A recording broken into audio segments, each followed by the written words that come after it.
Now comes the circulation part. Circulation भी same चीज़ होता है, लाइन इंटीग्रल होता है, बट शुरू में ही मैंने बताया था क्लोज्ड कर्व के लिए होता है। तो ये भी लाइन इंटीग्रल दो टाइप का होता है, मैंने बताया था। अभी हम लोग पहला टाइप पढ़ रहे हैं, हम लोग लाइन इंटीग्रल, ठीक ना, अलोंग द टेंजेंट, मतलब टेंजेंट टेंडेंशियल कंपोनेंट लेना है हमें फील्ड का, जो भी हमारा कर्व है उसके अलोंग। ठीक है, तो ये भी होता है line integral along tangent to a closed curve. Closed curve, अगर कर्व हमारा क्लोज्ड है, क्लोज्ड कर्व का मतलब क्या हो गया, जो हमारा कर्व था आर टी, पैरामेट्रिक इक्वेशन जो था, ठीक है ना, तो T1 इनिशियल पॉइंट था उसका, और इनिशियल और फाइनल पॉइंट दोनों क्या हो जाए, बराबर हो जाए, मतलब इनिशियल और फाइनल पोजीशन कर्व का बराबर हो जाए। तो इन सच केस, ठीक है, जो लाइन इंटीग्रल है इसको हम लोग सर्कुलेशन बोलते हैं, ठीक है ना, then called circulation, then called circulation, और सिंपली कॉल्ड कर्ल, इसको कर्ल भी बोला करते हैं।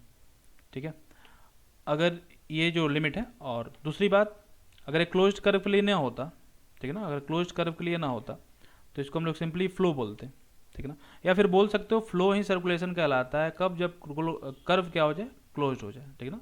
फ्लो को ही हम लोग सर्कुलेशन बोलते हैं क्लोज्ड कर्व के लिए। सिंपली अगर क्लोज्ड कर्व नहीं है तो उसको सिर्फ हम लोग बोलेंगे फ्लो, ठीक है ना। और फ्लो कब बात करते हैं हम लोग, वेलोसिटी फील्ड के केस में, ठीक है ना, वेलोसिटी फील्ड के केस में। और उसी इंटीग्रल को, फॉर्मूला तो सबके लिए सेम ही होता है, फॉर्मूला सबके लिए F dot tangent into D S कर सकते हो, या फिर लिख सकते हैं इसको एफ डॉट डी आर लिख सकते हैं, जो सबसे सिंपल वर्क के लिए फॉर्मूला होता है, ठीक है ना। तो वर्क बेसिकली लाइन इंटीग्रल ही होता है, बट इसी चीज़ को हम लोग वर्क बोलेंगे जब क्या, कौन सा फील्ड आ जाएगा, फोर्स फील्ड आ जाएगा, ठीक है ना। फोर्स फील्ड के केस में same thing is called work. अच्छा, वर्क क्लोज्ड कर्व के लिए भी होता है, ठीक है ना, लेकिन वो जो वर्क होगा कंजर्वेटिव फोर्स हो जाएगा तो वर्क जीरो हो जाता है, कंजर्वेटिव नहीं होगा तो नॉन कंजर्वेटिव के लिए कुछ ना कुछ वर्क आता है, तो वो चीज़ हम लोग आगे डील करेंगे।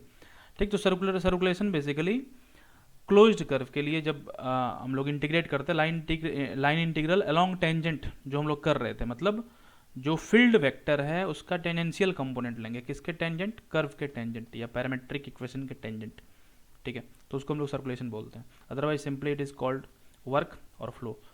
सर्कुलेशन क्लोज्ड कर्व होगा तो उसको सर्कुलेशन बोलेंगे। अच्छा, ये चीज़ भी वर्क और फ्लो कहलाता है, कोई दिक्कत नहीं है, वर्क और फ्लो को ही हम लोग सर्कुलेशन बोलते हैं, बट सर्कुलेशन वर्ड तब यूज करेंगे जब कर्व हमारा क्या हो, क्लोज हो, ठीक है। तो ये चीज़ है, इस केस में हमारा कर्व क्लोज नहीं था, ठीक है ना, इस केस में हमारा कर्व क्लोज नहीं था, because t equal to zero रखने पे जो एक्स वाई और जेड का वैल्यू आता है, और t equal to pi by two रखने पे दोनों वैल्यूज़ क्या होते हैं यहाँ पे, डिफरेंट होते हैं, ठीक है ना, और कोऑर्डिनेट्स भी डिफरेंट हो जाते हैं, एक्स वाई और जेड कोऑर्डिनेट्स डिफरेंट हो जाते हैं।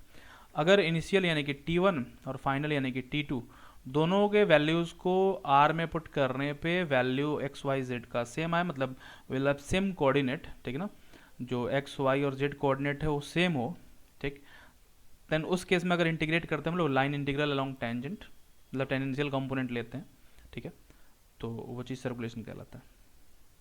ठीक, सेम चीज़ का ये यूज हम लोग करेंगे conservative and non conservative forces के केस में भी आगे जब हम लोग वर्क निकालेंगे। तो यहाँ पे क्वेश्चन दे रखा है, फाइंड सर्कुलेशन ऑफ फील्ड, इसका सर्कुलेशन यहाँ पे सर्किल दे रखा है, सर्किल का इक्वेशन है, ठीक है, ये एक्स है ये वाई है, तो एक्स स्क्वायर और वाई स्क्वायर करोगे तो ऑब्वियसली वन आएगा, radius of one, unit circle है कोई, तो वन आने वाला है यहाँ पे। सर्कल दे रखा है यहाँ पे, और ये वेलोसिटी फील्ड है, ठीक है ना, वेलोसिटी फील्ड। अच्छा, जीरो रखने पे यहाँ पे, ये जीरो रखने पे कितना हो जाएगा, जीरो हो जाएगा, और ये वन हो जाएगा, तो एक्स कोऑर्डिनेट आ रहा है वन, और वाई कोऑर्डिनेट आ रहा है ज़ीरो, और टू पाई रखने पे भी ये जीरो हो जाएगा और ये वन हो जाएगा, तो एक्स फाइनल वाले पॉइंट पर भी यानी कि T1 रखने पे भी एक्स और वाई कोऑर्डिनेट सेम है, T2 रखने पे भी एक्स कोऑर्डिनेट वन और वाई कोऑर्डिनेट जीरो आ रहा है, मीन्स हम लोग उसी पॉइंट पे पहुंच जा रहे हैं। अगर पोलर फॉर्म में देखो तो ये एंगल थीटा जो है ये जीरो है, और जीरो से फिर 2 पाई होगा तो फिर से उसी पॉइंट तक पहुंच जाएंगे। अगर जीरो से पाई तक करता है देन सर्कुलेशन वर्ड, ठीक है ना, यहाँ पे मेंशन नहीं होता, then that will be simply flow integral, ठीक है ना, वो सिंपल लाइन इंटीग्रल हो जाता है लॉन्ग टेंजेंट, तो फ्लो इंटीग्रल उसको बोलते हैं। क्लोज्ड कर्व है तो सर्कुलेशन बोल सकते हैं, same flow integral is called circulation in case of closed curve. तो we can simply get the answer. करना क्या हमें, एक तो टेंजेंट के साथ ds करके निकालते हैं हम लोग, वो चीज़ है, या फिर फोर्स के साथ डी आर करके। तो इसका कुछ का मतलब नहीं है, ऐसे दे रखा है तो मैंने तरीका समझाया, सीधा डिफ्रेंशिएट कर लेंगे इसको, ऐसे भी करते हैं, सबका एक ही मतलब है, D S sorry D t, यहाँ पे डी टी हो जाता है। और इसी का एक और मतलब हो जाता है m d x plus n d y, ऐसे दो ही कंपोनेंट्स हैं। इसका यूज़ करके हम लोग निकाल सकते हैं वी, इसको डिफरेंशिएट करेंगे तो वी आएगा, that means r dash t b minus sine t i and cos t j, ऐसा। ठीक है, इसमें भी हम लोग पुट कर लेंगे किसको, x की जगह पुट करेंगे हम इसको, f में लिखता हूँ मैं, एफ टी हो जाएगा फिर वो, ठीक है, अभी एक्स वाई है, टी हो जाएगा। तो यहाँ पर हो जाएगा cos t minus sine t, this will become cos t minus sine t i plus cos t j. Now we have to take dot product of these two quantities in order to get value of f dot v dot into dt. तो dot product लेंगे तो sign के साथ cos multiply होगा, i तो रहेगा तो i remove हो जाएगा, then minus sine t cos t we get with dt। Second case में माइनस माइनस प्लस हो जाएगा, साइन स्क्वायर टी, और यहाँ पे cos square t, j cancel हो जाएगा, आई कैंसिल हो जाएगा। तो दूसरे को मैं साथ ही रख लेता हूँ, sign square T plus cos square t और डी टी। तो ये 1 हो जाएगा, डी टी का इंटीग्रल तो 0 से 2 पाई तक जा रहा है। एंड हियर वी हैव इसको 2 से डिवाइड और मल्टीप्लाई कर दिया तो finally we get sine 2t divided by 2 1/2। अच्छा, 2t को dt यहाँ पे एक साइकिल कंप्लीट कर रहे हैं, तो साइन कुछ भी दे रखा हो यहाँ पे नो मैटर, ठीक है ना, विद इन अ साइकिल, एक साइकिल कंप्लीट करने पे इसका इंटीग्रल 0 हो जाता है। निकालोगे भी तो 0 ही आएगा, इसको एक्सक्लूड कर दिया मैंने पहले ही। ये 1 है, dt का t होगा और t में 0 से 2 पाई तक जाना है, तो आंसर विल बी 2 पाई। Circulation of whatever the field is given here, circulation around this circle is 2 पाई। सर्कुलेशन मतलब line integral of vector field. Line integral का मतलब क्या होगा, ये जो वेक्टर दे रखा है यहाँ कुछ एंगल बना रहा है, हर पॉइंट पर अलग अलग, यहाँ पर सीधा बराबर चला जा रहा है, हर पॉइंट पर अलग अलग एंगल बन रहा है इस वेक्टर का, ठीक। तो हर पॉइंट पे इसका कौन सा कंपोनेंट हमने लिया, टेंजेंशियल कंपोनेंट लिया। ये जो ग्रीन वाला वेक्टर दिखाई पड़ रहा है, ठीक है ना, वो पूरे स्पेस में है, बट कहीं कहीं लिखा हुआ है उसको, मतलब फिगर कहीं कहीं बना हुआ है पूरे स्पेस में। तो उसका क्या करेंगे हम लोग, इस रेड वाले सर्किल पे जो भी इसका ये वेक्टर है उसका हम लोग इस रेड वाले सर्किल के अलोंग कंपोनेंट लेंगे और उसके बाद इंटीग्रेट कर देंगे, तो उसका वैल्यू आया 2 पाई हर पॉइंट पे इंटीग्रेट करने पे। एक दूसरा चीज होता है जो परपेंडिकुलर कंपोनेंट होता है, मतलब हर फोर्स का, जैसे ये जो वेक्टर दिखाई पड़ रहा है इसके दो कंपोनेंट्स होंगे, एक अलोंग दी टेंजेंट और एक परपेंडिकुलर टू टेंजेंट। तो सारे फोर्सेस का परपेंडिकुलर कंपोनेंट लेंगे, ये तो अलोंग है तो इसका परपेंडिकुलर इस डायरेक्शन में आएगा, इसका परपेंडिकुलर इधर आएगा, इसका परपेंडिकुलर इधर आएगा, सारे फोर्सेस का। ये इधर की ओर जा रहा है, ये जा रहा है इधर की ओर, इसका परपेंडिकुलर इधर आएगा, टेंजेंट इधर आएगा। टेंजेंट वाला तो काम हो गया, सर्कुलेशन निकालो या फ्लो निकालना हो या फिर वर्क निकालना हो, तो in all these 3 cases we use tangential component of vector field, ठीक है ना। वेक्टर फील्ड फोर्स फील्ड हो सकता है, वेलोसिटी फील्ड हो सकता है। जब नॉर्मल कंपोनेंट लेंगे तो उस केस में उसको हम लोग फ्लक्स बोला करते हैं, विल डिस्कस, ठीक है ना, तुरंत हम उसको डिस्कस करेंगे। तो यहाँ पे जो लाइन इंटीग्रल हम लोग ले रहे हैं, ठीक है ना, ठीक है, तो लाइन इंटीग्रल जो हम लोग ले रहे थे, लाइन इंटीग्रल के एक जो पहला केस हम लोग पढ़ रहे थे, ठीक ना, with tangential component of vector field. Vector field का टेंजेंशियल कंपोनेंट ले रहे थे। टेंजेंशियल कंपोनेंट जब हम लोग वेक्टर फील्ड का लेते हैं तो इसके साथ दो चीज़ें आती हैं, एक तो फ्लो इंटीग्रल आता है, एक वर्क आ जाता है, फ्लो और सर्कुलेशन, सर्कुलेशन ऑफ फील्ड। ये किसके लिए होता है, क्लोज्ड कर्व के लिए होता है, ठीक है ना, ये चीज़ क्लोज्ड कर्व के लिए होता है। अगर हम लोग टेंजेंशियल कंपोनेंट का यूज ना करते, टेंजेंशियल कंपोनेंट किसका था, वेक्टर फील्ड का था। अगर हम लोग normal component of vector field increase करते, normal component of vector field use करते हैं, ठीक है, तो नॉर्मल कंपोनेंट अगर हम लोग यूज करते हैं उस केस में उसको हम लोग बोलते हैं फ्लक्स, ठीक है ना, उस केस में उसको बोला जाता है फ्लक्स। और इस केस में इसको हम लोग सिंपली बोलते हैं फ्लो। ठीक है ना। अब ये बार बार मैंने रिपीट कर दिया, अगर फोर्स फील्ड होगा तो उसी को हम लोग वर्क बोलेंगे, वर्क ना भी बोलना हो, सिर्फ फ्लो बोलना हो तो ये, ठीक है ना, मतलब उसका यूनिवर्सल वर्ड हो जाएगा फ्लो, ठीक है ना। इसका हमेशा यूज कर सकते हो। क्लोज्ड कर्व हो तो फ्लो को ही सर्कुलेशन बोलते हैं, सर्कुलेशन भी मत बोलो, वर्क भी मत बोलो, सिंपली फ्लो बोलो, ठीक ना। फ्लो अलोंग क्लोज्ड कर्व तो सर्कुलेशन हो जाएगा, फ्लो ऑफ फोर्स फील्ड तो वर्क हो जाएगा, फ्लो ऑफ वेलोसिटी फील्ड तो सिंपली फ्लो कहलाएगा, ठीक है ना। ये चीज़ है। तो I hope this is clear. Next है हमारा फ्लक्स अक्रॉस अ सिंपल और प्लेन कर्व। सिंपल कर्व और प्लेन कर्व का क्या मतलब होता है, ठीक है। यहाँ पे सिंपल कर्व का मतलब ट्विस्टेड ना हो, बेसिकली सिंपल कर्व मतलब हुआ ट्विस्टेड ना हो, मतलब कर्व अपने आप को क्रॉस ना करे दोबारा, जैसे यहाँ पे क्रॉस कर रहा है, not simple, and this is also not simple, तो खुद को क्रॉस करके नहीं जाना चाहिए। इस केस में भी इंटीग्रल हम लोग निकाल सकते हैं, but right now we are not dealing with such cases. तो ये सिंपल है, खुद को क्रॉस करके ना जाए, और ये भी सिंपल है, ठीक है। कितना भी कॉम्प्लेक्स होगा उसके साथ हम लोग डील कर सकते हैं, but right now we are dealing with only simple curves, ठीक है। तो ये भी सिंपल कर्व ही कहलाएगा जो पिछले में हमने सॉल्व करा, बट हम लोग अभी फ्लक्स के बारे में बात कर रहे हैं। पीछे हमने किसके बारे में देखा, ठीक है, पीछे हमने देखा फ्लो के बारे में। तो दो चीज़ें यहाँ पे इंपॉर्टेंट है, flow and flux, flow and flux. Circulation flow ही है क्लोज्ड कर्व के लिए, ठीक है। फ्लक्स, अच्छा क्लोज्ड कर्व के लिए फ्लक्स निकालेंगे, वहाँ आ जाता है डाइवर्जेंस, ठीक है ना।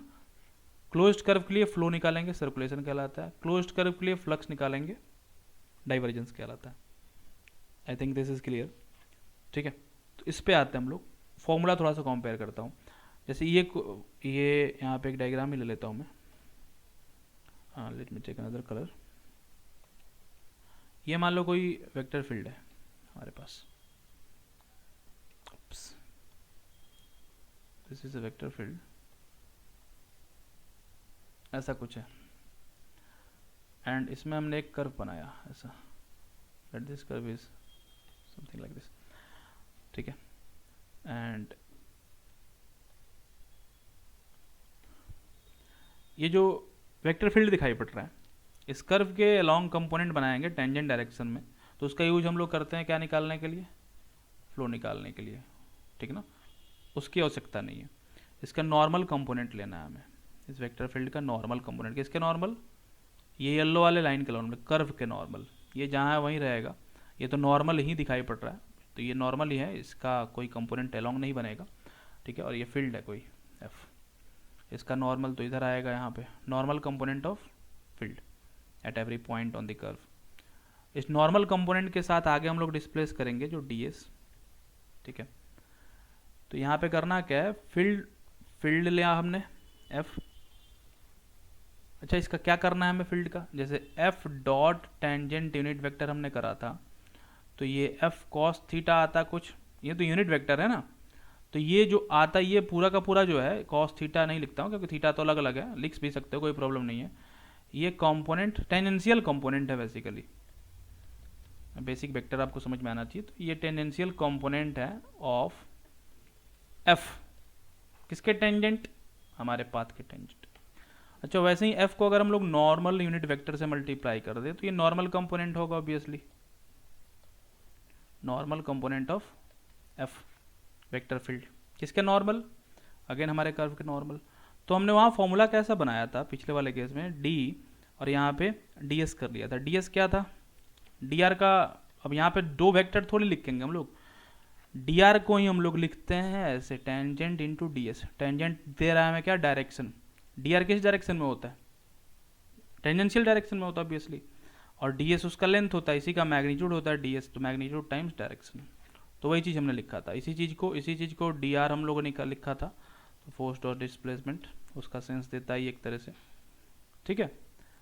या फिर इसी चीज़ को हम लोग ऐसे लिख देते थे, वेलोसिटी के फॉर्म में लिख सकते थे विथ dt, बिकॉज r जो था कर्व हमारा, उसमें पैरामीटर हमने t लिया था, and t is parameter which is basically which relates x and y coordinates with each other, ठीक है। ऐसे भी लिख सकते थे इसको। और ये dx, ये dr ओवर dt होता है, तो इसको हम लोग m dx n dy and P D Z के फॉर्म में भी लिख सकते थे, बट यहाँ पे हमें ऐसा कुछ नहीं करना। हमें करना क्या है, फोर्स लेना है, इंटीग्रेट तो करना है, बट यहाँ पे टी के जगह हमें नॉर्मल यूनिट वेक्टर लेना है, क्योंकि एफ डॉट एन क्या बन जाएगा, फोर्स का कंपोनेंट देगा perpendicular to the curve, and then d s करना है। ठीक है, अब इस चीज को हम एफ डॉट डी आर नहीं लिख सकते क्योंकि ये जो आर है ना ये टेंजेंट डायरेक्शन में होता है। डी आर का जो वैल्यू है वो आर के इस कर्व के परपेंडिकुलर नहीं होता, टेंजेंट होता है, वेरी बेसिक थिंग। मान लो ये कोई कर्व है और ये ओरिजिन है, and this is initial vector r1 and this is final vector r2, और बहुत छोटा सा चेंज हुआ, बहुत छोटा सा डी थीटा चेंज हुआ, ठीक है ना। तो डी थीटा चेंज हुआ, ये बहुत पहले बता चुका हूँ, और बेसिक वेक्टर आपको पता है तो आपको आइडिया होगा इसका। तो ये है हमारा क्या, डी आर, राइट। और ये डी आर जो है इसके परपेंडिकुलर होगा, गेटिंग ना। ये काफ़ी छोटा सा चेंज है तो ये दोनों के परपेंडिकुलर होगा, इनिशियल और फाइनल के, तो लेंथ में कुछ खास वेरिएशन नहीं आता है। तो ये कर्व के अलॉन्ग होता है, डी आर जो है ये कर्व के अलॉन्ग होता है, ठीक है ना। Final vector minus initial vector, triangle loss अभी दिखाई पड़ रहा है। तो डी आर जो होता है टेंजेंट डायरेक्शन में होता है, बट हमें उससे तो मतलब नहीं है यहाँ पे। यहाँ फ्लक्स हमने डिफाइन ही करा बाय वर्जू ऑफ, ठीक ना, इट्स डेफिनेशन। इसके डेफिनेशन के अकॉर्डिंग अगर देखो तो नॉर्मल कंपोनेंट चाहिए, तो डी आर यहाँ पर लिख ही नहीं सकते, तो इसको हम लोग अब अलग तरीके से ट्रीट करेंगे। क्या होगा यहाँ, उसके लिए हम लोग आगे कुछ और ज्योमेट्रिकल इंटरप्रिटेशन उसका देखते हैं, देन विल गेट, ठीक ना, क्या होना चाहिए यहाँ पे। तो हम लोग बात कर रहे हैं अभी फ्लक्स के बारे में। फ्लो और फ्लक्स में अंतर समझ में आया। फ्लो में हम लोग वेक्टर फील्ड का टेंजेंशियल कंपोनेंट लेते हैं, किसके टेंजेंट, हमारे पैरामेट्रिक इक्वेशन के टेंजेंट। पैरामेट्रिक इक्वेशन क्या होता है, ये पाथ होता है, राइट। फ्लक्स के लिए क्या करते हैं, नॉर्मल कंपोनेंट, तो उसी के बारे में हम लोगों ने बात करना है अभी। तो फ्लक्स को तो पहले हमने डिफाइन कर लिया, नॉर्मल कंपोनेंट ऑफ फोर्स चाहिए और उसको इंटीग्रेट करना है हमें। क्लोज्ड कर्व भी हो सकता है, ओपन कर्व भी हो सकता है, ठीक है ना, closed end open curve, that could be anything. तो चलो ठीक है, आगे बढ़ते हैं हम लोग। अभी उस पर आता हूँ मैं, पहले डायग्राम से कुछ समझ लेते हैं। जैसे मान लो यहाँ पे एक सर्कुलर पाथ लिया हमने, ये हमारा पैरामेट्रिक इक्वेशन है, and we have taken circle, ठीक है। और ये जो फील्ड दिखाई पड़ रहा है अबाउट ओरिजिन अगर बात करें हम लोग, तो ये जो हमारा पाथ दिखाई पड़ रहा है येलो, और ये फील्ड है एफ, और हमारा आर है यहाँ पे। इसका अगर हम लोग सर्कुलेशन बात करें जो हम लोग पीछे देख रहे थे, तो क्या इस फील्ड का कोई टेंडेंशियल कंपोनेंट बन रहा है, ऑब्वियसली नॉट। इसका कोई टेंडेंशियल कंपोनेंट नहीं, ये तो हमारे येलो वाले पाथ के परपेंडिकुलर है, पूरा का पूरा फील्ड परपेंडिकुलर है, मतलब इसका सर्कुलेशन नहीं होगा। क्यों, क्योंकि इसका कंपोनेंट इधर बन ही रहा, 90 0 हो जाएगा, तो नो सर्कुलेशन। इसका कर्ल निकालेंगे हम लोग, 0 आएगा, ठीक है ना, अबाउट दिस सर्किल या किसी क्लोज्ड कर्व के अबाउट इसका सर्कुलेशन 0 हो जाएगा, ठीक है। अब बोलोगे किसी के अबाउट कैसे 0 हो जाएगा, तो मान लो यहाँ पे कोई आर्बिट्री शेप साइज का मैंने कर्व ले लिया, इसके अबाउट भी इसका जो सर्कुलेशन होगा वो 0 होगा। क्यों 0 होगा मैं बताता हूँ। जैसे यहाँ पे मान लो ये टेढ़ा है, तो इस केस में हो सकता है इसका कुछ कंपोनेंट बन जाए इधर की ओर, ठीक है ना। बट यहाँ पे एक वेक्टर नहीं है, infinite many vectors are there, तो इसका कंपोनेंट इधर बनेगा, तो कोई ना कोई वेक्टर होगा। जैसे यहाँ पे एक वेक्टर दिखाई पड़ रहा है, इसका कंपोनेंट इधर बनेगा, तो कुछ वेक्टर्स का कंपोनेंट इस साइड बन जाएगा, कुछ वेक्टर्स का कंपोनेंट इस साइड बन जाएगा, तो वो एक दूसरे को कैंसिल कर देंगे, ठीक ना। इसके डेफिनेशन से है क्लोज्ड कर्व होगा, तो ये जो पर्टिकुलर फील्ड दिखाई पड़ रहा है इसको निकाल के भी देख सकते हैं अगर हम लोग सर्कल पे चेक करना चाहें तो। चलो कर ही लेते हैं, क्योंकि सर्कल का इक्वेशन हमें पता है, we know equation of circle and sine t j, ठीक है ना। और ये डायग्राम से भी समझ में आना चाहिए, हर जगह इक्वेशन की आवश्यकता नहीं है, डायग्राम को भी इंटरप्रेट करना सीखना होगा हमें।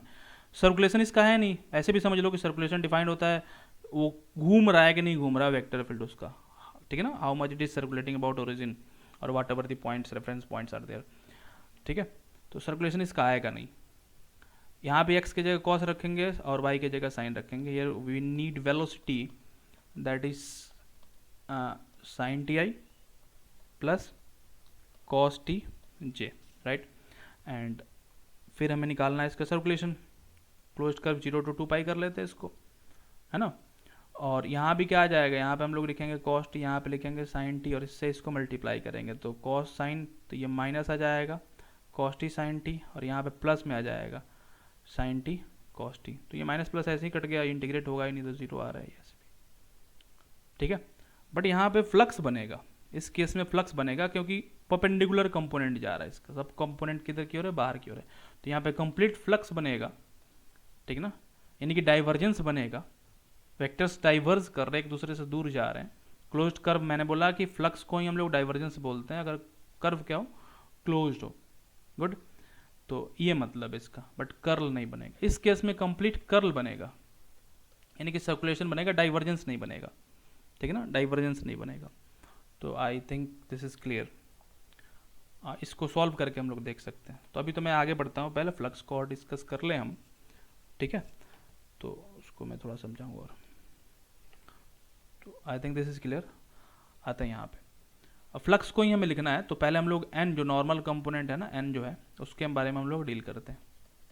तो एक तो चीज़ समझ में आ गया, उसके डेफिनेशन समझ में आ गया, हमें इंटीग्रेट करना होता है फोर्स को किसके साथ, नॉर्मल कंपोनेंट के साथ, और ds जो है ये कितना हम लोग मूव कर रहे हैं अलोंग द कर्व, वो चीज़ है डिस्प्लेसमेंट अलोंग द कर्व, ठीक है।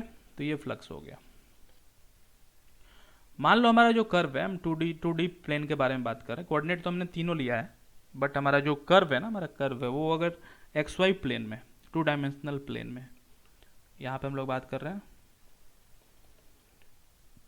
कर्व इन अ प्लेन, कौन सा प्लेन, XY प्लेन, यहाँ पे फिलहाल XY प्लेन में कर्व, ये कोई क्लोज कर्व है हमारा, ठीक है, या फिर सिंपली कर्व ले सकते हो, क्लोज कोई जरूर नहीं है, सिंपली कर्व समझ लो इसको।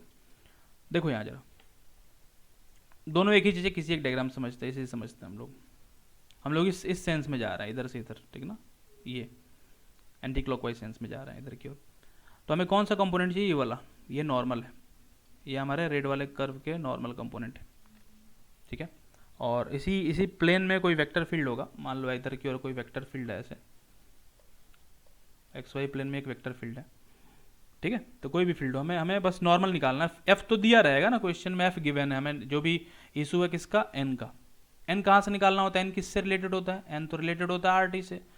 तो हमें कर्व दिया होगा और कर्व से हमें एन कैसे भी पता करना है, और एफ दिया होगा और दोनों का डॉट प्रोडक्ट लेके काम खत्म, ठीक है ना। तो वो काम हम लोग कर रहे हैं। तो दिस इज आवर एन, ठीक, ये हमारा टेंजेंट और ये है एन। ये tangent unit vector, tangent unit vector आसानी से हम निकालना जानते हैं। कैसे निकालना जानते हैं tangent unit vector, tangent unit vector के लिए वेलोसिटी और उसको उसके मैग्नीट्यूड से डिवाइड कर देते हैं, वेलोसिटी को उसके मैग्नीट्यूड से डिवाइड कर देते हैं। तो वेलोसिटी निकाल लेंगे और डिवाइडेड बाई इट्स मैग्नीट्यूड, तो ये टेंजेंट यूनिट वेक्टर आ जाएगा। या फिर सिंपली हम लोग बोल सकते हैं इसको dr/ds निकालेंगे, तो ये ज़्यादा आसान होता है मतलब वेलोसिटी निकालना, क्योंकि r दिया रहेगा तो डिफरेंशिएट करके वेलोसिटी निकाल लेंगे और उसके मैग्नीट्यूड से डिवाइड कर देंगे, तो ये टेंजेंट यूनिट वेक्टर मिल जाएगा। तो t तो हमें हमेशा पता है, जब भी r गिवन है t इज ऑलरेडी नॉन, ठीक है। तो t है, हमें ये येलो वाला निकालना है।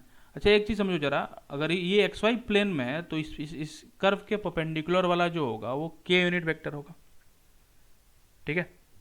तो ये नॉर्मल वाला, ये इधर का एक यूनिट वेक्टर हमें चाहिए, तो इन दोनों का अगर हम लोग क्रॉस प्रोडक्ट लें तो हमें इधर की ओर एक यूनिट वेक्टर मिलता है। ये एक यूनिट वेक्टर है, मैग्नीट्यूड इसका 1 है, this is also an unit vector, magnitude 1। अगर हम t क्रॉस k लें, इधर से इधर अपने राइट हैंड से करके देख सकते हो, तो t क्रॉस k लेंगे तो हाथ इधर बाहर की ओर आएगा, ठीक है। तो नॉर्मल यूनिट वेक्टर की ओर एक वेक्टर जाएगा। अच्छा t cross k, t is an unit vector, k is also an unit vector, जो रिजल्ट आएगा क्या वो भी यूनिट वेक्टर होगा। t is an unit vector, k is also an unit vector, जो रिजल्ट आएगा क्या वो भी यूनिट वेक्टर होगा।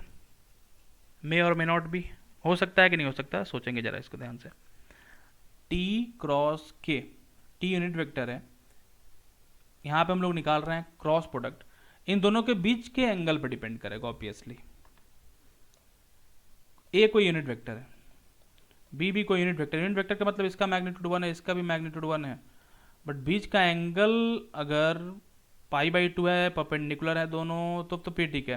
परपेंडिकुलर नहीं है तो फिर कुछ वैल्यू आएगा उसका, जैसे 30 डिग्री हो तो 1/2 आ सकता है, तो वो तो डिपेंड करेगा एंगल पे, ठीक है ना। तो यूनिट वेक्टर तो नहीं मिलने वाला। t यूनिट वेक्टर हमें पता है, क्रॉस k करा, हमें चाहिए क्या n यूनिट वेक्टर, बट ये n के डायरेक्शन में एक वेक्टर मिल रहा है, this is a vector along the direction of n। तो इस वेक्टर को इसके मैग्नीट्यूड से अगर हम डिवाइड कर दे then we will get unit vector n, isn't it? तो हमें करना क्या है, ये जो भी वेक्टर दिखाई पड़ रहा है इसको अगर हमने n यूनिट वेक्टर बनाना है means we have to divide it with its magnitude, whatever its magnitude is, उससे इसको डिवाइड कर देंगे then we will get normal unit vector, normal unit vector. तो ये n वेक्टर आएगा हमारे पास, ठीक है ना। अब ये t जो दिखाई पड़ रहा है, ठीक है, k को तो एज इट इज रहने दिया। टेंजेंट यूनिट वेक्टर को हम लोग कैसे लिख सकते हैं, टेंजेंट यूनिट वेक्टर अभी लिखा भी था मैंने यहाँ पे, इधर आता हूँ। टेंजेंट यूनिट वेक्टर को हम लोग लिखते हैं dr ओवर ds, लिखते हैं ना, बिल्कुल। dr का डायरेक्शन किधर की ओर होता है, टेंजेंट की ओर, बट dr जो है ये अपने आप में यूनिट वेक्टर नहीं है, इसको इसके मैग्नीट्यूड से डिवाइड करा तो यूनिट वेक्टर मिल गया। ये सब चीज़ डिस्कस कर चुका हूँ बहुत ज़्यादा लेंथी तरीके से मैं पीछे, ठीक है। तो ये चीज़ रहा टेंजेंट यूनिट वेक्टर है। अच्छा, dr को हम लोग क्या लिखेंगे, dx i dy j and dz k, और इसको डिवाइड कर देंगे किससे, ds से।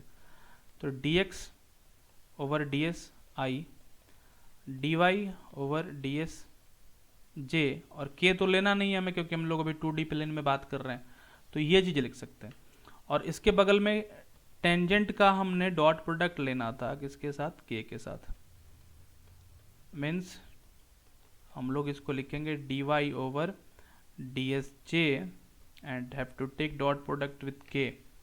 तो i का डॉट प्रोडक्ट k के साथ, j का डॉट प्रोडक्ट k के साथ, ये इसका मतलब है। तो i है, j है, और यहाँ पे इसका मैग्नीट्यूड 1 है, ठीक है।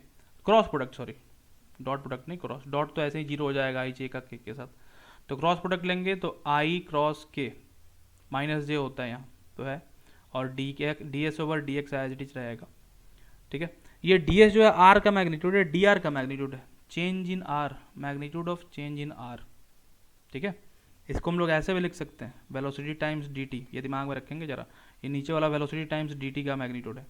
तो इसको भी निकालना आसान है क्योंकि r हमें पता है, r पता है तो dr ओवर dt पता है v, और dr ओवर dt को dt के साथ हम लोग मल्टीप्लाई कर देंगे, we get ds, but ds ऐसे ही रिमूव हो जाने वाला आगे चल के। तो इसको इससे क्रॉस प्रोडक्ट लिया तो ये टर्म आया, दिस टर्म वी गेट, इसका इसके साथ क्रॉस प्रोडक्ट लिया तो काफ़ी सिंपल है, j क्रॉस के i, ठीक है। पूरे को इरेज करता हूँ मैं। तो यहाँ तक समझ में आ रहा है क्या लिखा हुआ है। तो f डॉट n निकालना है, ये क्या निकला, ये तो n वेक्टर आया, this is not unit vector n, ठीक है। अच्छा, ds से डिवाइड कर दिया तो n यूनिट वेक्टर आ गया, चलो ठीक है। यहाँ पे डिवाइड कर दिया ना, उसके मैग्नीट्यूड से डिवाइड कर दिया हमने, तो ये यूनिट वेक्टर ही आ गया, कोई दिक्कत नहीं है। तो ये नॉर्मल यूनिट वेक्टर आ गया। अब इसको फोर्स के साथ मल्टीप्लाई कर रहे हैं।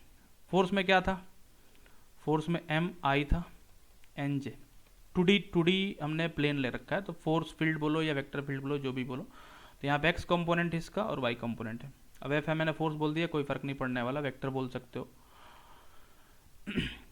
तो इसके एक्स कंपोनेंट से इसका एक्स कंपोनेंट डॉट प्रोडक्ट लेना है, तो अब तो आई यहाँ से रिमूव हो जाएगा, और वाई कंपोनेंट का वाई कंपोनेंट, तो m d y over d s और minus n d x over d s. और इसको इंटीग्रेट किसके साथ करना था, जो बेसिक डेफिनेशन था, फोर्स को इंटीग्रेट करना है नॉर्मल कंपोनेंट के साथ डी एस। वहाँ पे क्या था, फोर्स को इंटीग्रेट करना है टेंजेंशियल कंपोनेंट के साथ डी एस। अब ये टी डी एस को हम लोग आर लिख पाते हैं, दैट्स वाई वी, ठीक ना, हैव रिटन। तो इसलिए हम लोग लिखे थे इसको। एन डी एस को हम लोग वो नहीं लिख सकते, ठीक है ना। तो एन डी एस को हम लोग नहीं लिख सकते, तो पहले तो एन निकाला, एन ये आया, और एन डी एस को क्या लिख सकते हैं, यहाँ से आप समझ सकते हैं, डी एस से इसको हमने डिवाइड करा, ये एम और एन के टर्म में लिखा जा रहा है, इसको डी एस से डिवाइड करेंगे तो डी एक्स कैंसिल हो जाएगा, तो m d y minus n d x हो जाएगा ये, ठीक है। और क्लोज कर्व है तो यहाँ पे क्लोज इंटीग्रल डाल देंगे हम लोग। ये जो कर्व दिखाई पड़ रहा है क्लोज है तो क्लोज, अगर क्लोज नहीं होगा तो फिर इसको ओपन करके भी इंटीग्रेट कर सकते हैं, ठीक है। तो ये मतलब रहा फ्लक्स का। तो फॉर्मूले के लिए इसको हम लोग याद रख सकते हैं हमेशा, और ये ज़्यादा बेटर होगा हम लोग एम डी वाई और एन डी एक्स के टर्म में इसको सॉल्व करें। फ्लक्स जब भी निकाले तो m d y and n d x के टर्म में, ना भी हो तो हम लोग उसके फॉर्म में भी निकाल सकते हैं, ds जो है उसको भी सॉल्व करके हम लोग निकाल सकते हैं। तो ज़्यादातर हम लोग इसी तरीके से हम लोग इसको सॉल्व करने की कोशिश करेंगे। जैसे अगला एग्जाम्पल हम लोग देखते हैं। तो इस क्वेश्चन में सेम क्वेश्चन, इसको हमने पीछे रिपीट करा था सर्कुलेशन में, तो वही क्वेश्चन है इसमें, बट हमें फ्लक्स निकालना है, नॉट सर्कुलेशन। ठीक, डायग्राम दे रखा है यहाँ पे, डायग्राम ना भी दे रखा होगा तब भी निकालेंगे। फॉर्मूला जो है फ्लक्स का, that is m dy minus n d x. m होता है x component of force field, n होता है y component of force field. Okay, ये जो सर्कल दे रखा है, पैरामीटराइज इक्वेशन पता होना चाहिए। तो इसका पैरामीटराइजेशन जो हो जाएगा, वो सर्किल होगा तो सर्किल में x की जगह cos theta, cos t i sin t j ऐसे होगा। तो we've x as cos theta and y as sin theta, sin t sorry. ठीक, यहाँ पे m के साथ dy लेना है, हमें dy लेना है। तो dx और dy पहले हम लोग निकाल लेते हैं, बिकॉज टाइम के टर्म में इंटीग्रेट नहीं करेंगे हम लोग, और टाइम के टर्म में भी इंटीग्रेट हो जाएगा। टाइम के टर्म में इंटीग्रेट होगा, एक सर्कल है तो यहाँ पे जाएगा 0 से 2 पाई तक। तो dy और dx को हमें कन्वर्ट करना पड़ेगा टाइम में। तो we have x as cos t, dx will be, इसको डिफ्रेंशिएट करने पाएगा sin t dt। Similarly y as sin t, क्योंकि हमें लिमिट को चेंज करना है तो लिमिट को चेंज करेंगे हम लोग तो टाइम के टर्म में चेंज करना पड़ेगा। तो dy की जगह हम लोग लिखेंगे cos t dt। ये तो पहली बात हुई। दूसरी बात x माइनस वाई, तो x की जगह लिखेंगे cos t। ये पूरा का पूरा x कंपोनेंट है, बट वी हैव टू ठीक ना प्लेस cos t, ठीक ना, इंस्टेड ऑफ x। तो cos t को रखेंगे x की जगह, y की जगह sin t रखेंगे। तो here we have cos t minus sin t, m क्या है cos t minus sin t and multiplied by dy, dy means multiplied by cos t dt। so this will become cos t minus sin t multiplied by cos t dt। तो this will be cos square t dt plus और dy के तो बाद में आएगा, dy से तो multiply कर ही दिया हमने, साइन को मल्टीप्लाई करना है, ये हो जाएगा sin t cos t dt ऐसा। तो पहला वाला टर्म हो गया, और माइनस इंटीग्रेट कर दिया मैंने सेपरेटली, एन डी एक्स। तो एन है यहाँ पे x मतलब cos t, और उसको किससे मल्टीप्लाई करना है, dx से। तो cos t को मल्टीप्लाई करना है dx से, यानी कि माइनस साइन टी। तो ये माइनस था पहले से, एक और माइनस आएगा, तो this will become plus integration of sine t d t with cos t। ये हो जाएगा sine t cos t dt। ये हुआ फ्लक्स, इसको इंटीग्रेट करेंगे तो फ्लक्स आएगा। इंटरवल दे रखा है 0 से 2 पाई, बिकॉज एक सर्कल है तो ऑब्वियसली वो 0 से 2 पाई होगा। ठीक है, डायरेक्ट डायग्राम देख के भी समझ में आ रहा है इसका सर्कुलेशन, डायग्राम देख के सर्कुलेशन जैसे निकाल लिया था हमने, तो डायग्राम देख के समझ में आ रहा है फ्लक्स का क्या मतलब है। ये परपेंडिकुलर कंपोनेंट्स इसके लेने हैं, सारे फोर्स सारे फील्ड्स के, ठीक है ना, सारे वेक्टर्स के परपेंडिकुलर कंपोनेंट लेने हैं। सर्कुलेशन में हमने टेंजेंशियल कंपोनेंट लिया था अराउंड दिस कर्व। तो cos स्क्वायर टी को इंटीग्रेट करेंगे हम लोग, cos स्क्वायर टी को इंटीग्रेट करने पे cos स्क्वायर टी को हम लोग लिख सकते हैं, cos स्क्वायर टी को लिख सकते हैं हम लोग cos 2t प्लस 1/2 ऐसे लिख सकते हैं। तो बेसिकली हमें क्या मिल रहा है, cos 2t मिल रहा है एंड प्लस 1/2 मिल रहा है। यहाँ भी dt आएगा, यहाँ भी dt आएगा। एक सर्किल में cos कुछ भी हो, यहाँ पे एक साइकिल में, एक साइकिल कंप्लीट अगर हो रहा है तो फॉर दैट वन साइकिल इसका इंटीग्रेशन 0 हो जाएगा। तो यहाँ बचेगा 1/2 और 0 से 2 पाई जा रहा है, 2 pi minus 0, this will be pi. ये तो पहले वाले टर्म का इंटीग्रेशन हुआ, ठीक है ना। इस टर्म का इंटीग्रेशन आएगा पाई, पूरा सॉल्व भी कर दिया इसको। ये कन्वर्ट हो जाएगा किस चीज़ में, this will be converted into sine 2t/2, और ये भी हो जाएगा साइन 2t/2। अब साइन 2t है, अगेन एक साइकिल में इंटीग्रेशन, तो दोनों का इंटीग्रेशन फाइनली 0 हो जाएगा। तो इसका फ्लक्स जो आ रहा है वो आ रहा है पाई के बराबर इसका फ्लक्स आ रहा है इस पर्टिकुलर क्वेश्चन में। ओके, आगे देखते हैं। तो यहाँ कुछ क्वेश्चन दे रखे हैं, इन्हें आप सॉल्व कर सकते हो। ये तो पहला वाला जो स्टार्टिंग में मैंने टेम्परेचर का ग्रेडियंट लिया था ना, तो ग्रेडियंट ऑल्सो असाइन वेक्टर, ठीक है ना, on the level surfaces of a scalar field, scalar function. तो टेम्परेचर इज स्केलर फंक्शन, इसका कुछ शेप साइज होगा इस फंक्शन का, ठीक है ना। लेवल सर्फेसेस भी होंगे, उन लेवल सर्फेसेस के परपेंडिकुलर अगर वेक्टर हम लोग असाइन करते हैं तो that will become also a kind of vector field, ठीक है ना। तो दैट फील्ड उसको हम लोग डिटरमाइन करते हैं कैसे, स्केलर फंक्शन जब भी दे रखा हो स्केलर फंक्शन के सरफेस पे, ठीक है ना, field on level surface of scalar function उसको अगर हमने असाइन करना है, that is basically gradient of दो स्केलर फंक्शन वाट एवर दो स्केलर फंक्शन आर, ठीक है। चलो ठीक है। अच्छा, दूसरा भी मतलब पता है आपको, जो इलेक्ट्रिक फील्ड होता है वो भी क्या होता है, ग्रेडियंट होता है किसका, पोटेंशियल का। पोटेंशियल का ग्रेडियंट, तो पोटेंशियल होता है स्केलर फंक्शन, और पोटेंशियल का ग्रेडियंट लेते हैं तो क्या बनता है, वो वेक्टर बन जाता है, ठीक है। तो हम लोग ने दो तरीके से डील करा है, एक तो स्केलर फंक्शन हमें दे रखा हो तो उसके साथ हमें वेक्टर असाइन करना है, तो उसका ग्रेडियंट ले लेंगे तो एक वेक्टर फंक्शन बन जाएगा वो एक डिफरेंट टाइप का। जैसे इलेक्ट्रिक फील्ड आपने 12th क्लास में पढ़ा होगा, और ग्रेडियंट होता है किसका, और स्टार्टिंग में भी मैंने ग्रेडियंट के बारे में जो बताया था तो बताया था ये चीज़, ठीक है। तो electric field negative of the gradient होता है किसका, पोटेंशियल का, ठीक है। इसका और भी मतलब समझेंगे हम लोग जब फिजिक्स हम लोग पढ़ेंगे आगे। तो स्केलर फंक्शन है पोटेंशियल, इसका ग्रेडियंट लिया हमने तो एक वेक्टर फंक्शन बन गया, ठीक है ना। तो ये एक फील्ड फंक्शन हो जाएगा एफ, इसके एक्स और वाई और जे कंपोनेंट्स होंगे, ठीक है। और इसका कोई एक्स और वाई और जे कंपोनेंट नहीं है, ओनली एक्स वाई एंड जे हो सकता है उसके साथ इंक्लूडेड हो, जैसे पोटेंशियल है कुछ एंड पोटेंशियल का कुछ वैल्यू होगा, जैसे इसी को मान लो ये कोई पोटेंशियल फंक्शन है, ये भी मान लो कोई पोटेंशियल फंक्शन है, तो ऐसे ले सकते हो। Scalar function basically, scalar function vector function, scalars के साथ वेक्टर असाइन करना है, we have to take gradient of those scalar function. और वेक्टर के साथ वेक्टर असाइन थोड़ी करेंगे, वेक्टर बनाने के बाद या वेक्टर हमें दिया हुआ है तो उसके साथ हम लोग वर्क डील कर सकते हैं, फ्लो निकाल सकते हैं उसका, कर्ल, डाइवर्जेंस यानी कि flux and whatever things are there, find gradient field of the function.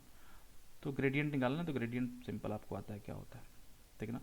इसको पहले x के साथ डिफ्रेंशिएट करेंगे, i लगा देंगे, y के साथ डिफ्रेंशिएट करके जो भी फंक्शन है i, y के साथ डिफ्रेंशिएट करके j, और z के साथ डिफ्रेंशिएट करके k। आता कहाँ से फॉर्मूला, सब हमने स्टार्टिंग में डिस्कस करा है, you can solve this easily. और स्टार्टिंग में शायद करा भी होगा, ये सारे एग्जांपल्स वहाँ भी होंगे जब हम लोगों ने ग्रेडियंट पढ़ा था। क्वेश्चंस पे वर्क सर्कुलेशन फ्लक्स के बारे में कुछ क्वेश्चन, जैसे पहला क्वेश्चन है, जैसे मैंने जो पीछे बताया दो चीज़ें हमने पढ़ी, एक तो फ्लो, ठीक है, और दूसरा फ्लक्स पढ़ा हमने। फ्लो का एकदम बेसिक डेफिनेशन से रिलेटेड चीज़ जो है एफ डॉट टी, मतलब यहाँ से इस फॉर्मूला से क्या समझ में आ रहा है कि फोर्स का टेंजेंशियल कंपोनेंट लेते हैं हम लोग ds। दूसरा था हमारा फ्लक्स, ये दोनों डिफरेंस इससे समझ में आ जाएगा। यहाँ पे टेंजेंट की जगह नॉर्मल लेते थे हम लोग और ये ds था, तो ये तो बाय डेफिनेशन, ये जो मैथमेटिकल फॉर्मूला ये डेफिनेशन को थोड़ा सा समझाने का काम करेगा। दूसरा x और y के केस में, मतलब dx और dy के केस में अगर इंटीग्रेट करके लिखते थे हम लोग तो फ्लो को लिखते थे m dx plus n dy, and flux को जो हमने देखा अभी m dy minus n dx। ये डिफरेंस थोड़ा सा याद रखना चाहिए इसका, ठीक है। दूसरी बात, फ्लो वाले में या सर्कुलेशन बोलो, फ्लो से ही वर्क भी आता है, मतलब फ्लो वाला जो इंटीग्रल है उसी से ही, ठीक है। तो फ्लो वाले केस में यहाँ पे हम लोग डी आर लिख सकते थे, बट इस वाले केस में डी आर नहीं लिख सकते। क्यों नहीं लिख सकते, क्योंकि डी आर टेंजेंट डायरेक्शन में होता है और यहाँ पे हमें नॉर्मल का डायरेक्शन लेना होता है, इसलिए डी आर नहीं लिख सकते, ठीक है। तो डी आर भी लिख सकते थे, इसको हम लोग F dot velocity dot D T भी लिख सकते थे, ठीक है ना, ऐसे। तो ये दो एक्स्ट्रा चीज़ें हैं जो फ्लो में हमारे पास थी, जस्ट बिकॉज इनका डायरेक्शन टेंजेंट डायरेक्शन में होता है, तो टेंजेंट यूनिट वेक्टर को डी आर और वी टी के केस में हम लोग लिख सकते हैं, वी डी टी के केस में। चलो ठीक है, तो आते हैं इस पर फिर से।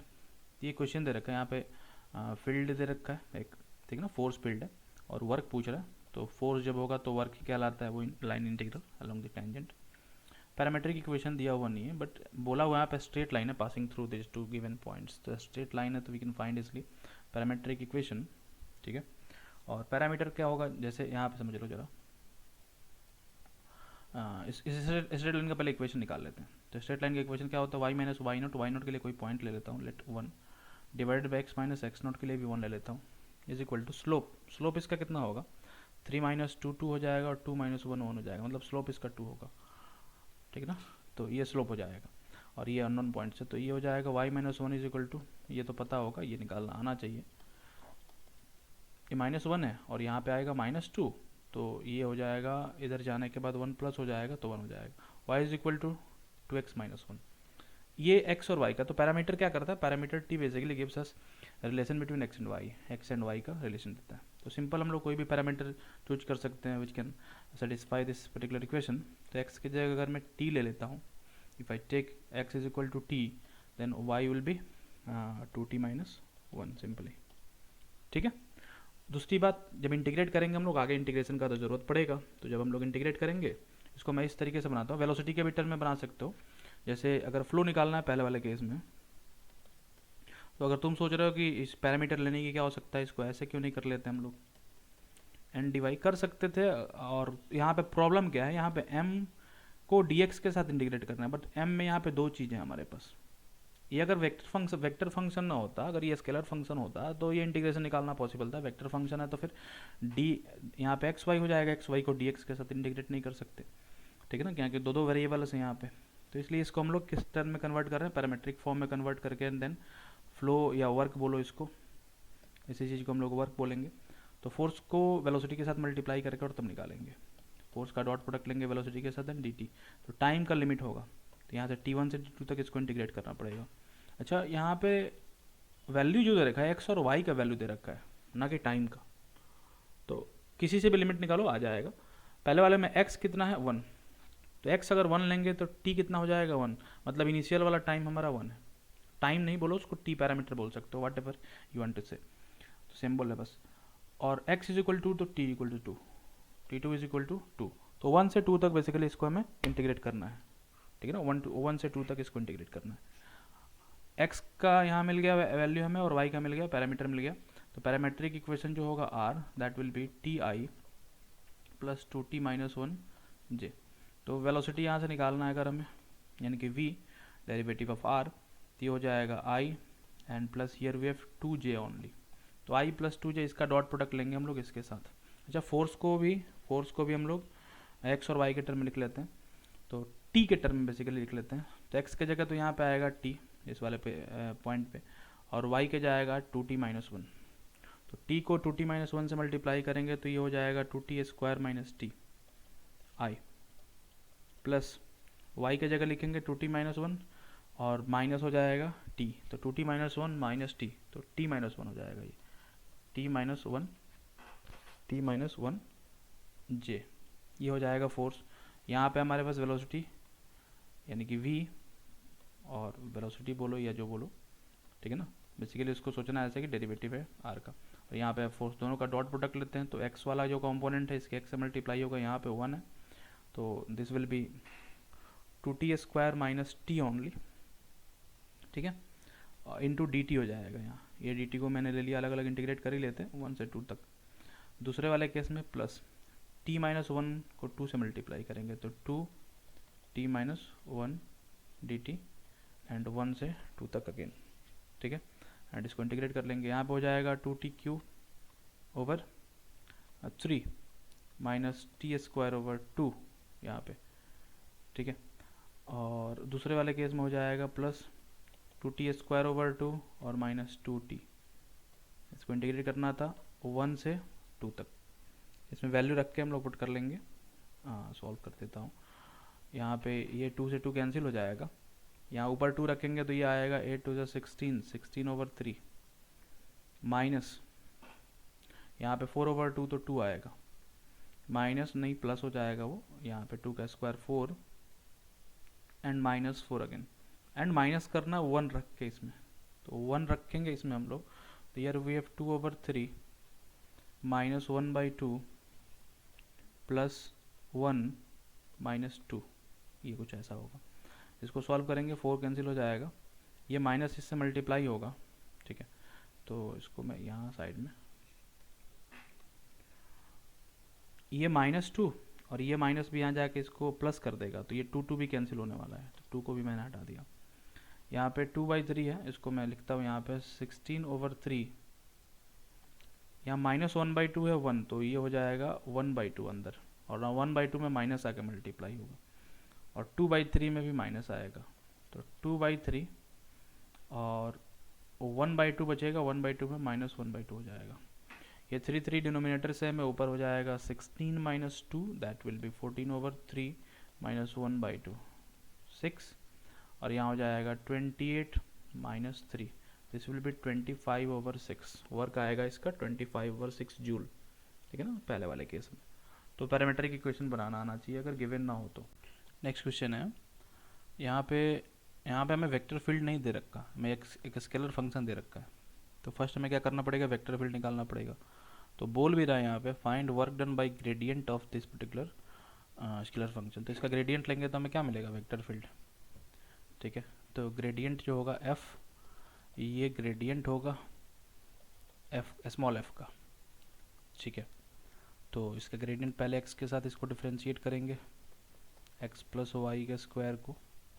तो जनरल पता है कैसे करते हैं, into d x plus y over d x, i लगा देंगे प्लस, ठीक है। इसको सॉल्व भी कर लेता हूँ मैं नीचे। ये पहला वाला टर्म आ जाएगा 2x प्लस वाई, और इसको x के साथ डिफरेंशिएट करेंगे, y का तो 0 हो जाएगा, x के साथ डिफरेंशिएट करने पे 1 आएगा i, y के साथ भी डिफरेंशिएट करने पे दूसरे वाले में भी सेम टर्म बचेगा जी। तो ये f आ गया, वेक्टर फील्ड हमारा निकल गया, ठीक है ना। We find vector field here. Circle दे रखा है, तो पैरामीटर x की जगह क्या होता है, cos t, पैरामीटर t है यहाँ पे, एंड साइन t पता है आपको, और फ्रॉम 2 0 टू इट सेल्फ वहीं पे आ जाना, मतलब एक साइकिल कंप्लीट करना है। तो limit of that parameter is 0 to 2π। Now you can easily solve, ठीक है। एफ डॉट वी करना होता है, तो first we have to find velocity और डेरिवेटिव ऑफ पैरामीट्रिक इक्वेशन, ठीक है। वर्क पता करना है हमें, ये फोर्स है, इसको डिफ्रेंशिएट करेंगे तो माइनस साइन टी होगा, we have, and then cos t j, दोनों का डॉट प्रोडक्ट लेना है हमने। यहाँ पे x और y की जगह इसको पुट करना पड़ेगा, ठीक है ना। तो यहाँ पे cos और sin आ रहा है, cos और sin को इससे मल्टीप्लाई करेंगे, तो cos और sin को पहले sin से मल्टीप्लाई करेंगे। तो इन फर्स्ट केस इंटीग्रल में बचेगा हमारे पास x प्लस वाई, मतलब cos प्लस sin को मल्टीप्लाई करना है इसके x कंपोनेंट से, ठीक है, माइनस साइन से। माइनस बाहर कर लेता हूँ, sin t cos t, ठीक है, एंड प्लस साइन और साइन है, तो प्लस के जगह यहाँ पे माइनस तो बाहर कर लिया मैंने, ये हो जाएगा sine square T, and overall D t, अलग अलग भी कर लेंगे इसको। प्लस दूसरे वाले में कॉस टी को मल्टीप्लाई करना है दोनों के सम से, तो 2 को अगेन बाहर करा, ठीक है, and here we f cos square t d t, दोनों को अलग अलग कर लिया मैंने। फिर 2 again with cos t sine t d t, ये cos t sine t d t, यहाँ भी cos t sine t d t अलग होगा, एक साइकिल में करना है तो ये 0 हो जाएगा, ये भी 0 हो जाएगा, क्योंकि साइन 2t बचने वाला है। ऐसे भी यहाँ माइनस के साथ है, ये प्लस के साथ है, तो ऐसे भी कैंसिल आउट हो जाने वाला है।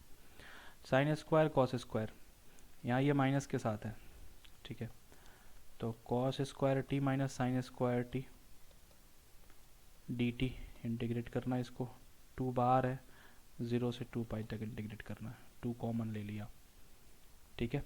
तो ये अपने आप में क्या होता है, cos 2t होगा, cos 2t अगेन एक साइकिल के लिए 0 हो जाता है, मतलब टोटल 0 ही हो गया।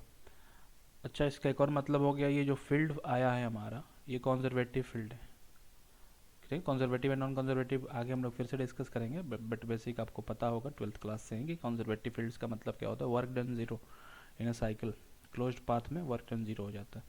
तो आ भी रहा है 0, एंड कंजर्वेटिव फोर्स है, ये जो फोर्स है वो कंजर्वेटिव है, then this is called potential function. Potential function conservative force हो तो जो स्केलर फंक्शन होता है जिसका ग्रेडियंट लेने पे वो फोर्स आता है, ठीक है, वो स्केलर फंक्शन कहलाता है, ठीक। तो ये 2 एग्जांपल्स थे, आगे इनको भी सॉल्व कर सकते हैं हम। यहाँ फ्लक्स भी निकालना है हमें, सर्कुलेशन भी निकालना है, ठीक है। तो सर्कुलेशन मतलब फ्लो जो हम लोग निकाल रहे थे अभी, 2 यहाँ पे वेक्टर फील्ड्स दे रखे हैं।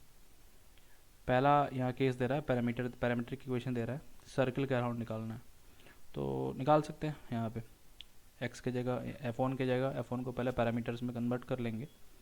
Year we have cos t i sine t j, right.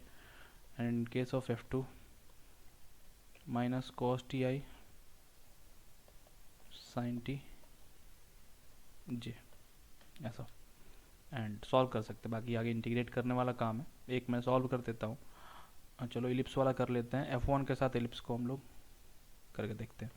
तो इलिप्स है, इसको इसका डेरिवेटिव लेंगे, यानी कि VT निकालेंगे, तो this will be cos t i plus 4 sine t i plus 4 cos t j. क्या दिक्कत है, सिर्फ 4 है यहाँ पे बस, ठीक ना। और इक्वेशन इलिप्स का होगा, इसको भी एक साइकिल के लिए करना है हमें। ये फोर्स फील्ड है, डॉट प्रोडक्ट लेना होगा हमें, सर्कुलेशन, ठीक है। तो सर्कुलेशन इसका वेलोसिटी का x कंपोनेंट और y कंपोनेंट है, फोर्स का x कंपोनेंट और y कंपोनेंट है, डॉट प्रोडक्ट में x को मल्टीप्लाई करते हैं, तो sine t cos t minus sine t cos t d t 0 to 2 pi, ठीक है ना। And plus here we have 4 cos t and sin t again, cos t sin t dt।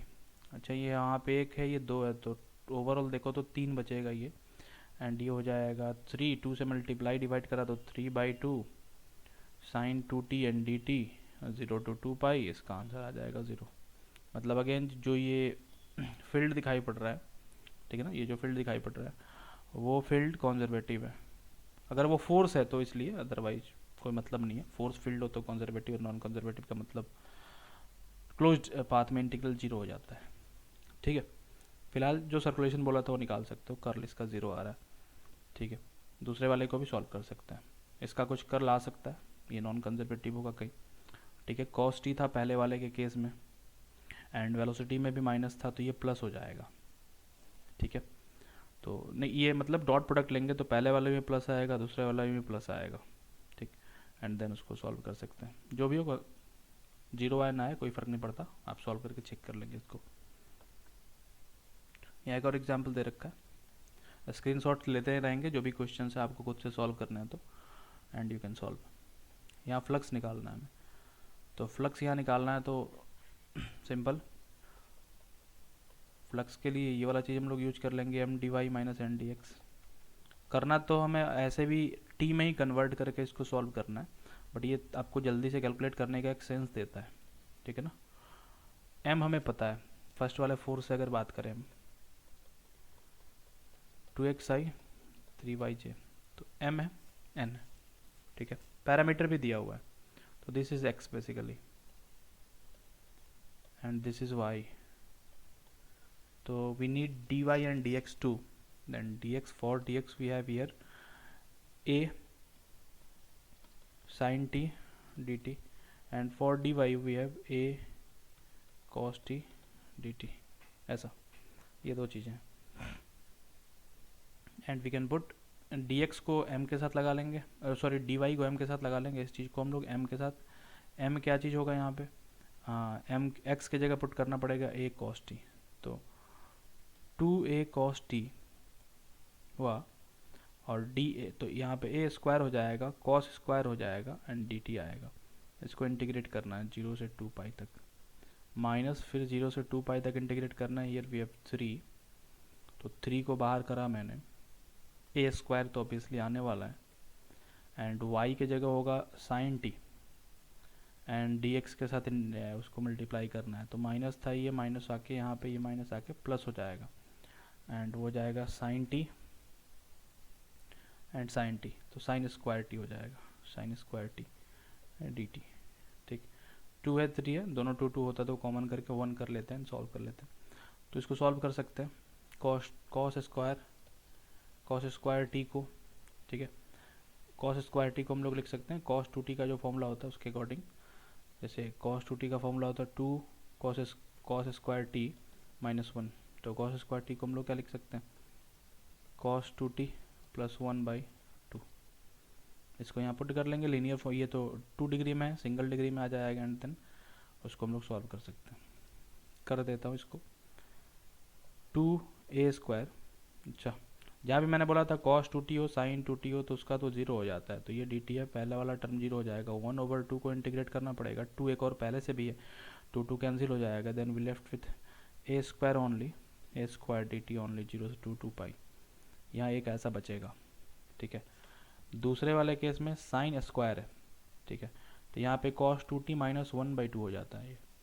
ठीक, तो again उसका भी पहला वाला जो टर्म हो जाएगा cos 2t 3 है, ए स्क्वायर है बाई 2 dt, तो इसका तो ज़ीरो हो जाएगा, इसका ज़ीरो हो जाएगा, इसका ज़ीरो हो जाएगा, दूसरे वाले टर्म में -1/2 आएगा, साइन स्क्वायर है तो -1/2 और 3 है, तो 3/2 मैंने बाहर लिया ए स्क्वायर एंड dt 0 से 2 पाई, तो यहाँ पे ए स्क्वायर है और 2 पाई बचेगा लिमिट लेने के बाद, इंटीग्रेट करने के बाद, and plus here we have, अच्छा -1/2 आएगा, तो here we have minus sine 3/2 a square into 2 pi, तो ये माइनस है 1 माइनस 3/2, तो माइनस हाफ बचेगा, -1/2 minus A square by 2 into 2 pi, 2 cancel हो जाएगा, एंड देन सॉल्व कर सकते हैं माइनस ए स्क्वायर पाई।